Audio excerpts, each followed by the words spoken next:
Hello and welcome to this episode of Speak PR. This is the podcast for business owners and leaders who know they've got value to unlock in their own organizations and are just looking for creative and low-cost ways to do that with their audiences. And today, I'm delighted to be joined with Nozi Hamidi, who's based in Atlanta. Nozi, welcome. Thanks, Jim. Happy to be here. Now, Nozi, you and I have met because you're a former client actually at a big industrial company in America looking to build the brand in China. Now, tell us what you're doing now. Well, I am headed back into corporate America, going to be head of marketing for a large chemical company. But we've been working together recently on a few of your clients who have been trying to bring their brands from Asia Pacific to the US. And we've been chatting and you've been sharing some really interesting things. One of the conversations has been around trust and trust in the media. So wanted to share with our listeners the view of how perceptions have changed of the media in America. Yeah, it's really interesting. You can turn on the television here in the US and it doesn't matter what channel you have on.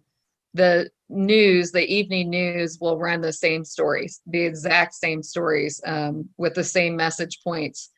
And there have been numerous polls, regardless of political affiliation or the political party that you support, that most Americans right now do not trust the media. And part of that, it has to do with the same message that gets delivered. I think that this lack of trust spans more on political views than it does business views, but sometimes it spills over into do we or do we not believe what's happening with the U.S. economy. Media relations is a fundamental part of a strategy to engage with the audience in America. Does that mean that the mainstream media that might have been, a trusted platform is not being used by businesses? I mean, vertical trade media might be, but are people then shying away from the sort of editorial opportunity on CNN, for example, or CNBC or Fox? Well, I think people are shying away from, trying to politicize their business. And you've seen probably some of U.S. companies take a stance. And what's happening is, some companies will come out and say something very positive about, we support Black Lives Matter or, ending police brutality, things like that. But the consumer and their customer and their employees will look for action, not words. And that's been highly criticized that, companies come out and make these grandiose statements, but then they don't change their behavior. From an editorial standpoint, though, I do see businesses still trying to, in their niche, in their industries, promote editorial, because that in itself, their technology, their process, their products, and what value it brings to their customers, especially in B2B, that is generally, not political. A lot of those companies don't pay attention too much to social media and haven't been tapping into the potential to grab their customers' attention using social media. The message then seems to be it's kind of business as usual for businesses in America, or even like British companies, for example, trying to get into America, especially with Brexit on the horizon. So is the economy then still motoring ahead, and what we're seeing in the news is just kind of soundbite, but the general business environment is still a positive one? Well, and this gets back to the trust or lack of trust that Americans have in the media.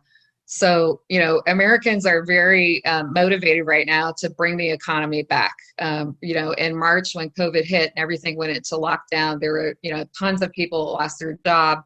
And then, slowly we started to come back. And I've read that and heard numerous sources that in the last, in August, 1.4 million jobs were brought back in the US. And so it took the unemployment rate down from something like over 10% to just a little over 8%, which is a huge move in 1 month. I think most Americans are very motivated to get their jobs back, get the economy rolling, and be able to make money. And what's really interesting right now is, absent any stimulus that the government is providing, to through unemployment relief and so on, because of COVID, there's this, phenomena happening where interest rates are so low. So you have, a good portion of the U.S. Economy refinancing their homes. And that could mean as much as, an extra $500 a month for some families just from purely refinancing. So, the consumer is going to be in better shape, right? Because of that. The businesses are making products again, right? And creating new jobs. And so these two things together are really good for our economy, in spite of maybe uncertainty because of the election. And then what about some of the issues around sort of trade and international trade? If it's a foreign company wanting to work in America or sell its products in America, any advice about positioning? I think now is a good time to try to do business in the U.S. There are many entrepreneurs who are looking to provide value to entire segments, and there are entire manufacturing segments who had their supply chain largely anchored on China. And as you know, there's quite a bit, happening in our government with trying to shift things back to, being either being made in the USA or being just less reliant on China. So if another, foreign country, foreign manufacturer can come into play for a U.S., company as offering an alternative to China, I think this is definitely a good time to be looking at that. And if a company's working on sort of getting more business in America, how would they do it? In the past, for example, we would ship equipment in the music industry to New York and go to a trade show, and then work with the print publications. How has that changed? Well, I think that some of those activities are still happening. It's just virtual. And this is where the power of your network comes into play. And you have to have, either a sponsor, a distributor, or some connections into the US market. And so what I would do is if I were a European or Asian company trying to get into the US market, I would position myself with partners. I would try and get some media coverage. So maybe the printed publications are no longer, but many of them still are printing things, and they're also having a great online following. And then there are trade shows that they would originally, usually sponsor are now going virtual. And so this is a brand new field for everybody, not only the organizers, but the participants. And at least where I come from in the industrial manufacturing world, that's very B2B, those trade shows were invaluable to identify new customers, to further solidify relationships with existing customers, to launch new products. A lot of deals, a lot of orders were taken at trade shows. And so this should still go on, but it's just all virtual. And this is where, it's really important that you have great content to put into your virtual booth, a great pitch to talk to your customers about new products and what value it brings to them. And so the virtual show, I think, is going to bring much more focus into content and value than maybe a physical trade show where there's a lot of entertaining each other and a lot of just, kind of talking, schmoozing, eating, Yeah. And building relationships. I think now we're going to see, content is of utmost importance. People have limited time to be at a virtual trade show because they need to jump to another Zoom call or so on. And so it's going to be really important that your message is succinct and that your materials are clear. And there's a reason for a customer to come meet with you. Yeah, and it used to be that the size of your trade show booth gave sort of an impression of the quality and scale of your company, wasn't it? I remember the bigger the booth, but now everyone's in a way got the same real estate to play with, haven't they? They got the same screen size. Exactly, and no longer are there these things that are 2-story monstrous booths And only if some executive or are a really big customer do you get invited to the second story where they have the really good drinks. That's not going to happen anymore. So, what would be some of the sort of hallmarks? You mentioned quality. What would be some of the hallmarks of great quality? So yeah, it's depending on the virtual show and how extensive their tools are. You're going to be somewhat limited. I think the superstars will stand out because of the content, and by content I mean interactive tools that customers can play around with, or demonstration tools that you can Mm. use video to demonstrate how the product is used, calculators to show your customers if you're using this product in your process, here it may cost more than the competitor's product, but it's going to actually save you money in the long run, right? And run you through that kind of calculation, allow you to put in your own inputs Mm. if you were to use that product.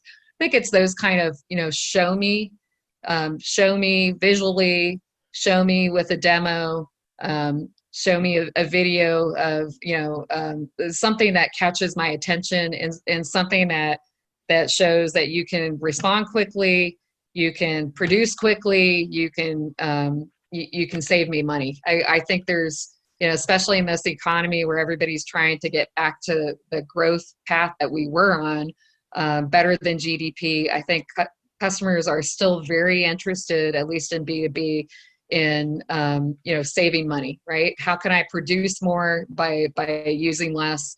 How can I produce more by using less energy? All of those things are very important, and being able to visually show that, videos, calculators, demos, those are the kinds of things I think that will catch customers' eyes. And then what about the old thing was, the personality of the salesperson on the booth? There used to be the sort of the meet and greet. How do you think people can build a personality at the trade show? Because the rest is the great sort of marketing pitch, but then there has to be someone to come in and kind of close the deal. How are they going to do that, do you think, in the virtual trade show situation? So we still need those people, right? We all have sales teams where there's a couple people that are comfortable talking to strangers, and they're the same people that are usually comfortable cold calling. And I think we still need those people to put them out there during the virtual show to woo people in. But I also think that we need the heavy hitter on the sales team who is really good at closing deals.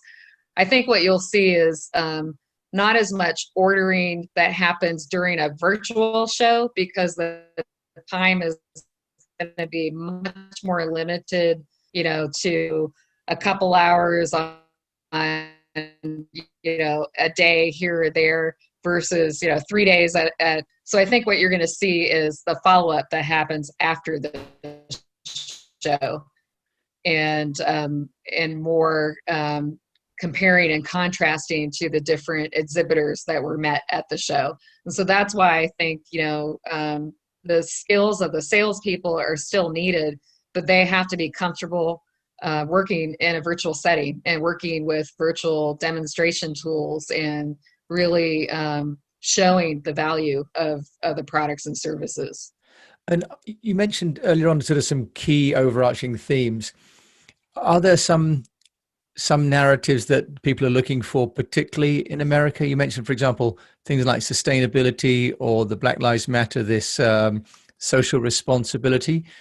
So those social drivers, I think most Americans believe in. I think you see them in our news media presented in different ways, but I think if you were to ask most Americans, regardless of their race or gender, most people believe in equality of all Americans, right? And I don't think most people would argue with that. From a sustainability standpoint, there's again it has been for a while high interest in sustainability, but you will find most manufacturers will embrace sustainability if it doesn't cost them more. I think there's still a theme there. I think a B2C company it tends to be more embracing of sustainability than B2B. But the real theme is let's just get the economy going and let's get back to business and let's get our lives, back to normal. And I think many parts of the U.S. are very comfortable, doing their normal, personal and business routine, but just wearing masks, right? And doing their best to social distance. And unfortunately, in other parts of the U.S., it's not like that. It's still very, very hands off and work from home. But I think, most Americans are just want to get the economy, going again. And that's a huge thing. And most Americans are looking forward to the election being behind us. Like, let's get that all out of the way and get it figured out and over with. And let's get back to business. Okay. And so the view is that the election will be sort of an interruption, but won't fundamentally change the American economy. Is that the view? I think there's different theories on whether it'll change the economy. But I mean, what we're seeing right now is we're starting to create more jobs. The stock market, is picking back up, although there, may be a little correction here and there. There always is, some kind of pause in our stock market somewhere around the election time. But the theme is most Americans just want to get their life back to normal, right? And get in and keep riding on an economy that is growing, that makes everybody prosperous. And that's really, I think fundamentally most Americans kind of believe in the same thing, right? Let's make a great place to live and work, and let's leave a place that's better for our children. And it sounds as though, coming all the way back, that one of the initial sort of instruments of that message was the media in America, and that seems to have really suffered probably an irreparable harm to its own reputation. Yeah, I think mainstream media is really has a cloud over it right now, but I would separate that from maybe where you and I are used to working with the business media. Publications that are industry specific and different than the CNNs and Fox News and so on. But yes, mainstream media really has a big cloud over it, and social media has added to that. I think if you ask most Americans, they don't know what to believe. They just don't believe everything that is in mainstream media. Okay, so it's actually an opportunity then for brands to build their own community and their own loyal following directly. Absolutely. There is plenty of opportunity for that. And especially with, being virtual, a lot of us working from home, not being able to travel and sit in front of a customer, lots of opportunities, especially for these, industrial B2B businesses who had not built their brand on social media or invested in virtual tools. Now is a great time to do that and to really kind of throw at it what you would have been spending in travel and the face-to-face time. Nozi, it's wonderful to have face-to-face with you, even though it's over Zoom. If people want to find out more about you, how can they find you? Well, I'm on LinkedIn, Nozi Hamidi, and I am also doing a little bit of consulting, working with Jim at East West PR, and soon to be working as head of marketing for a large chemical company. So looking forward to that. Nozi, it's been a pleasure working with you, even for the briefest of time we've been able to do that. So thank you for joining me today on Speak PR. Thanks, Jim. So you've been listening to the Speak PR podcast. Today we've been talking with Nozi Hamidi, who's in Atlanta, really talking about the impact of technology and Corona on virtual trade shows and really the opportunity that still exists in America. Thank you for listening to this episode of Speak PR.